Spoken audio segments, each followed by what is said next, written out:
हाँ, आज के इस डीप डाइव में हमारा मुख्य विषय है भारतीय संसद की संरचना और उसके आवश्यक तथ्य। हाँ, और एग्जाम की तैयारी के नजरिए से ये डीप डाइव बहुत ही ज्यादा काम आने वाला है। बिल्कुल। तो हमारा मिशन यही है कि इन 20 स्लाइड्स के जरिए संसद के सभी इम्पोर्टेंट फैक्ट्स का एकदम सटीक और गहरा विश्लेषण किया जाए।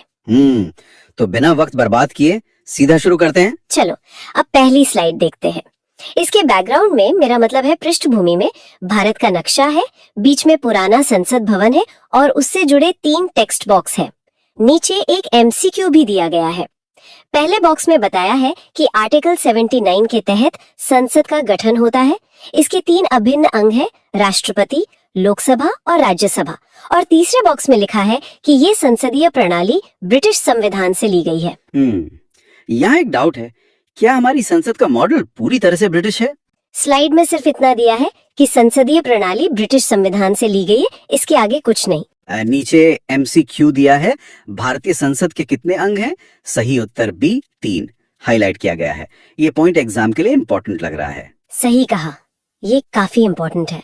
तो सारांश यही है कि संसद के 3 मुख्य अंग होते हैं। चलो, अब अगली स्लाइड देखते हैं। इसमें भी भारत का नक्शा, संसद भवन और 3 टेक्स्ट बॉक्स हैं। एक एमसीक्यू भी है नीचे। इसमें बताया है कि संसद के केवल 2 सदन होते हैं, लोकसभा और राज्यसभा। राष्ट्रपति संसद का अंग है पर किसी सदन का सदस्य नहीं है, और उपराष्ट्रपति संसद का अभिन्न अंग नहीं माना जाता। एक डाउट है, अगर राष्ट्रपति अंग हैं तो क्या वे किसी सदन के सदस्य होते हैं? नहीं, स्लाइड में साफ लिखा है कि राष्ट्रपति किसी भी सदन का सदस्य नहीं होता। अच्छा, समझ गया।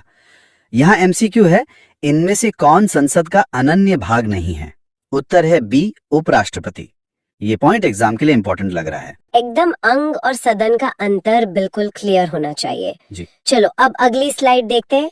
यहाँ भी भारत का नक्शा, संसद भवन, 3 टेक्स्ट बॉक्स और नीचे एक एमसीक्यू दिया गया है। आर्टिकल 80 में राज्यसभा की संरचना है। इसे उच्च सदन या द्वितीय सदन कहते हैं। यह एक स्थायी सदन है। इसे कभी भंग यानी डिसॉल्व नहीं किया जा सकता। स्थायी सदन का मतलब क्या? इसे कभी भंग नहीं किया जा सकता? बिल्कुल, स्लाइड स्पष्ट करती है कि इसे कभी भी भंग नहीं किया जा सकता। यहाँ एमसीक्यू है, भारतीय संविधान के किस अनुच्छेद में राज्यसभा का वर्णन है? उत्तर बी 80। यह पॉइंट एग्जाम के लिए इम्पोर्टेंट लग रहा है। हाँ, इसे याद रखना चाहिए। तो राज्यसभा हमेशा एक स्थायी सदन रहता है। चलो, अब अगली स्लाइड देखते हैं। इसमें नक्शा है, संसद भवन है और कुछ राज्यों जैसे जम्मू एंड कश्मीर, दिल्ली और पुडुचेरी से पॉइंटर्स निकले हैं। ये राज्यसभा की सीटों का गणित है। अधिकतम क्षमता 250 है, वर्तमान में 245 है। केंद्र शासित प्रदेशों से जम्मू कश्मीर 4, दिल्ली 3 और पुडुचेरी 1 सीट। राष्ट्रपति कला और विज्ञान क्षेत्र से 12 सदस्यों को मनोनीत करते हैं। राष्ट्रपति कितने सदस्यों को मनोनीत करते हैं? स्लाइड के अनुसार 12 सदस्यों को मनोनीत किया जाता है। एमसीक्यू भी इसी पर है। राष्ट्रपति द्वारा अधिकतम कितने सदस्यों को राज्यसभा के लिए मनोनीत किया जा सकता है? उत्तर बी 12। ये पॉइंट एग्जाम के लिए इम्पोर्टेंट लग रहा है। बिल्कुल सही, सीटों के इस गणित को ध्यान में रखना है। चलो, अब अगली स्लाइड देखते हैं। यहाँ नक्शा है और संसद के चारों ओर घूमती हुई गोलाकार रेखाएं या रिंग्स हैं और टेक्स्ट बॉक्सेस हैं। इसमें न्यूनतम आयु 30 वर्ष बताई गई है। सदस्यों का कार्यकाल 6 वर्ष होता है, ब्रैकेट में लिखा है, सदन का नहीं। और प्रत्येक 2 वर्ष बाद 1/3 सदस्य रिटायर हो जाते हैं। कार्यकाल सदस्य का होता है या सदन का? स्लाइड में कोष्टक में स्पष्ट है कि 6 वर्ष सदस्यों का कार्यकाल है, सदन का नहीं। यहाँ एक एमसीक्यू है, राज्यसभा का सदस्य बनने के लिए न्यूनतम आयु कितनी होनी चाहिए? उत्तर सी 30 वर्ष। ये पॉइंट एग्जाम के लिए इम्पोर्टेंट लग रहा है। सही कहा, 30 वर्ष आयु और 1/3 सदस्यों का रिटायरमेंट ध्यान रखना है। चलो, अब अगली स्लाइड देखते हैं। इस स्लाइड में नक्शा है, संसद भवन है और टेक्स्ट बॉक्सेस हैं। आर्टिकल 81 में लोकसभा की संरचना है। यह अस्थायी सदन है, राष्ट्रपति द्वारा भंग किया जा सकता है। इसे निम्न सदन और लोकप्रिय सदन कहा जाता है। इसे कौन भंग कर सकता है? इसे राष्ट्रपति द्वारा भंग किया जा सकता है। एमसीक्यू है, संसद का लोकप्रिय सदन कौन सा है? उत्तर बी लोकसभा। ये पॉइंट एग्जाम के लिए इम्पोर्टेंट लग रहा है। एकदम, लोकसभा के अस्थायी और लोकप्रिय होने का बिंदु हमेशा याद रखना है। चलो, अब अगली स्लाइड देखते हैं। यहाँ नक्शा, संसद भवन और डेटा वाले टेक्स्ट बॉक्स हैं। अधिकतम क्षमता 550 है। वर्तमान में 543 का चुनाव होता है। राज्यों से 524 और केंद्र शासित से 19 सदस्य। 104वें संविधान संशोधन से 2 एंग्लो इंडियन सीटें समाप्त कर दी गई हैं। एक डाउट है, एंग्लो इंडियन सीटें किस संशोधन से हटाई गई? 104वें संविधान संशोधन के तहत। इस पर एमसीक्यू है, लोकसभा में वर्तमान में कितने सदस्यों का चुनाव होता है? उत्तर सी 543। ये पॉइंट एग्जाम के लिए इम्पोर्टेंट लग रहा है। बिल्कुल, ये कंफ्यूजिंग हो सकता है, इसलिए 543 का वर्तमान आंकड़ा अच्छे से स्पष्ट रखें। चलो अब अगली स्लाइड देखते हैं। यहाँ नक्शा, संसद भवन और योग्यता और कार्यकाल वाले टेक्स्ट बॉक्स है।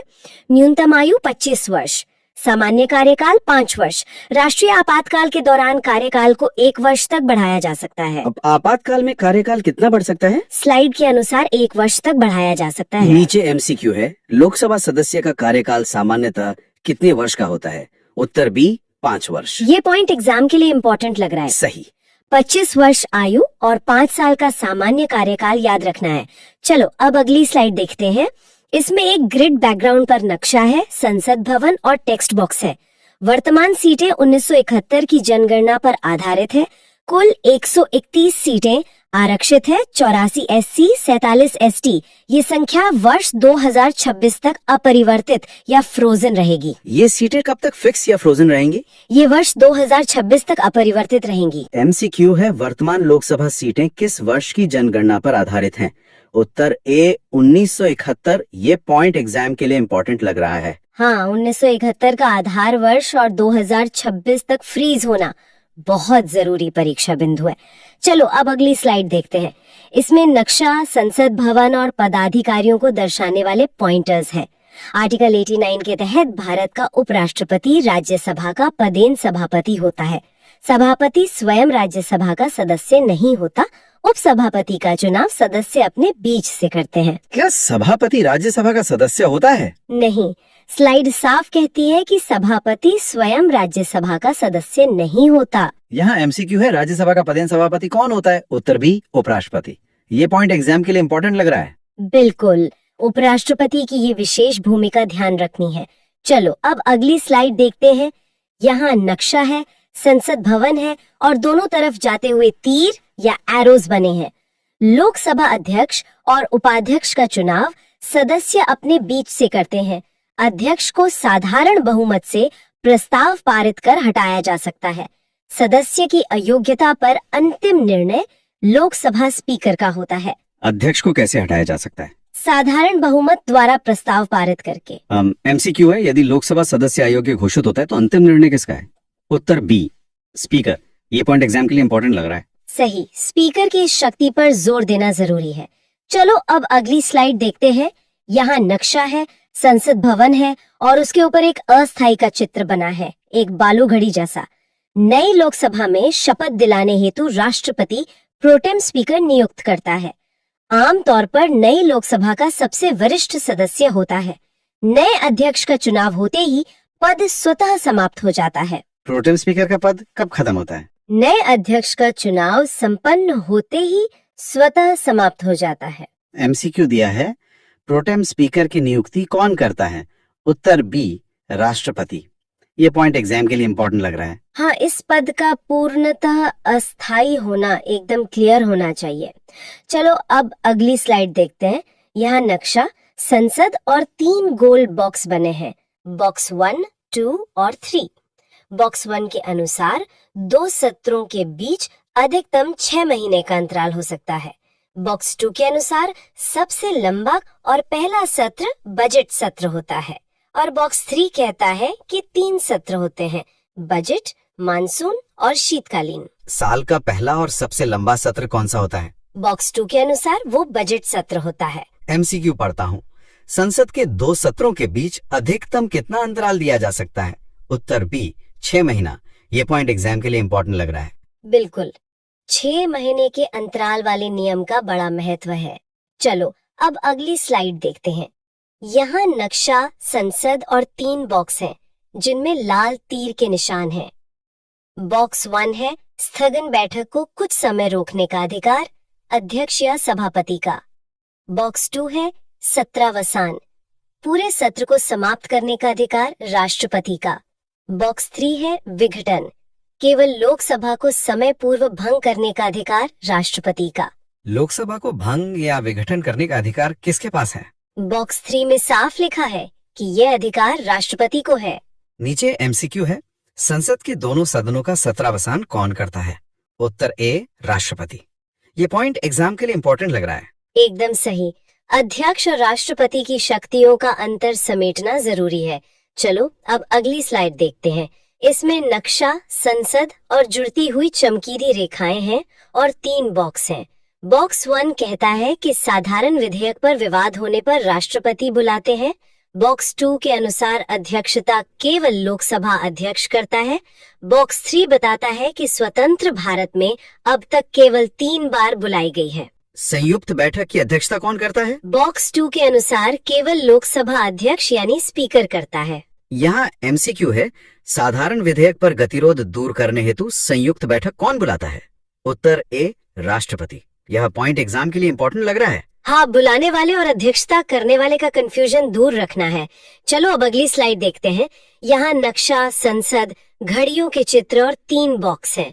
बॉक्स 1 के अनुसार पहला घंटा प्रश्नकाल होता है। बॉक्स 2 बताता है कि उसके तुरंत बाद शून्यकाल होता है। बॉक्स 3 कहता है कि शून्यकाल बिना पूर्व सूचना के मुद्दे उठाने की भारत की देन है। क्या शून्यकाल में पूर्व सूचना देनी होती है?